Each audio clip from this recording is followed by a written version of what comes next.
नाज़रीन, आऊं आहियां अब्दुल हमीद कोसो ऐं ही मज़लूम हिकु जवाबदारनि ख़िलाफ़ कार्रवाई करे ऐं मूंखे पैसा रिकवर कराए ॾिना वञनि, न त आऊं SSP ऑफिस अॻियां ॿचड़नि समेत पाण खे बाहि ॾींदुसि।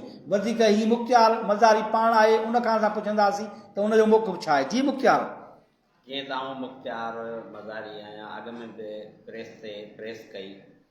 आमिर अली चढ़ियो ऐं चढ़ियनि ॻोठ जो ऐं राजा उर्फ लियाकत ॿोड़नि लाखेरनि जे ॻोठ जो केरशाह जे भरिसां उन्हनि जा ॻोठा, उन्हनि मूंसां वापार जे हिसाब सां फ्रॉड कयो आहे। मां मुख़्तलिफ़ माण्हुनि खे माल वठी ॾिनो, टाइम ॾिननि त मां फलाणे टाइम पैसा ॾींदासीं। टाइम थियो त हिकिड़ो पंजाब हले वियो ऐं ॿियो हिते जड़ियो मौजूदु आहे, आमिर जड़ियो, जेको जंहिंसां मां राब्तो कंदो रहियुसि, पर मूंसां कॉल अटेंड न कई। वरी मां प्रेस कई, वरी ॿियो दफ़ो मां प्रेस कयां थो क़ुर पाक खणी, त इन्हनि माण्हुनि ख़िलाफ़ क़ानूनी कार्रवाई कई वञे ऐं मुंहिंजी मज़लूम जी मदद कई वञे।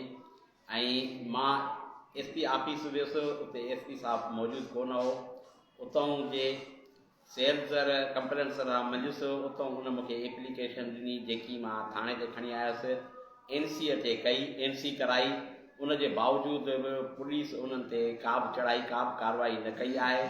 उन जे बावजूदि वरी उहे माण्हू मूं ते हिरासमेंट था कनि, मूंखे फ़ोननि ते दड़का था ॾियनि, दाबा था ॾियनि त पैसा त तोखे कोन ॾींदासीं, पर तोखे जेको उफ़ट मारींदासीं। आला इख़्तियारनि खे ही क़ुर पाक खणी उन्हनि खां मां इहो मुतालबो थो कयां त इन्हनि खां मूंखे रक़म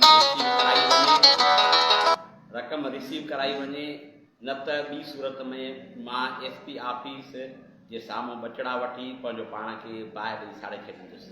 नज़र हींअर मौजूदु हुयो ही मज़लूम माज़ूर मुख़्तियार मज़ारी, जंहिं हिकु दफ़ो ॿीहर एहतिजाज कयो आहे त मुंहिंजा पैसा आमिर जड़ियो ऐं ॿोड़ा लाखेर जो लियाकत लाखेर खाई विया आहिनि, ठगी करे विया आहिनि ऐं उहे वापसि नथा ॾियनि। रहंदो अञा मूंखे मौतमार धमकियूं था ॾियनि।